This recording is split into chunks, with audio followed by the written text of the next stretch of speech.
దానికి వాళ్ళ చెల్లి ఇలా అంటుంది, సరే అక్క, బావకి కావాల్సింది సంతానం, నీకేమో సంతానం నీ కడుపులో ఉండకూడదు, అంతే కదా, నువ్వెందుకు బెంగపడుతున్నావు, నేను ఉపాయం చెప్తా కదా అని చెల్లెలు అన్నది దుందులితో.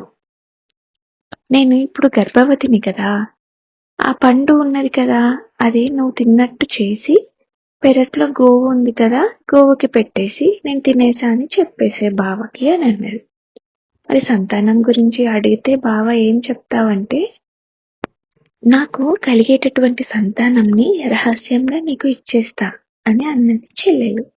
నీ సంతానం లాగానే చెప్పి ఆయన కళ్ళు కప్పేయి అని, పర్వాలేదు ఏం కాదులే అని చెప్పేసింది దుందులికి వాళ్ళ చెల్లి. దానికి దుందులి ఇలా అనుకుంటుంది, అమ్మయ్య, నా సమస్యకి ఒక పరిష్కారం అయితే చెప్పావు చెల్లి, కడుపుకి గుడ్డలు కట్టుకుంటా పైకి తెలియడానికి అందరికి అని అన్నది.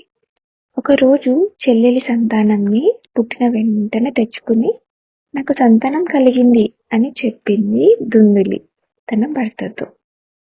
అది నిజమే అని నమ్మేశాడు కూడా ఆత్మదేవుడు.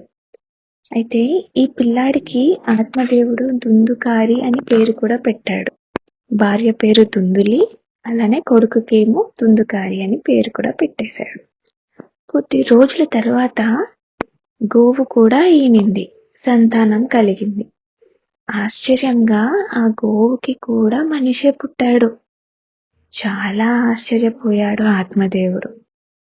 అయితే చాలా సంతోషించి నాకు 2 సంతానం కలిగారు అని అనుకున్నాడు ఆత్మదేవుడు. అయితే ఆ గోవుకి పుట్టిన మనిషి యొక్క చెవులు గోవుకి ఉన్న వాటిలా ఉన్నాయి.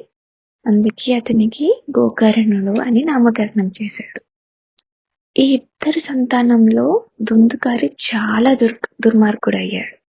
గోకర్ణుడు చాలా ఉత్తముడయ్యాడు. చాలా మంచి ఆత్మజ్ఞానం కలిగిన వాడు అయ్యాడు. అలా పెరుగుతూ పెరుగుతూ ఉపదేశం చేసే స్థితికి కూడా వచ్చాడు. కొన్ని రోజులకి వాళ్ళ తండ్రికి కూడా ఉపదేశం చేశాడు. ఆ తండ్రి ఆ ఉపదేశాన్ని అందరికీ వినిపిస్తూ లోకయాత్ర చేశాడు. అలా అలా అతను కాలం చేశాడు. ఎవరు? ఈ ఆత్మదేవుడు. తండ్రి చనిపోయాడు అని వార్త తెలిసిన తర్వాత ఈ దుందుకారి కొట్టడం ప్రారంభించాడు. ఇతను దుర్మార్గుడు కదా మరి.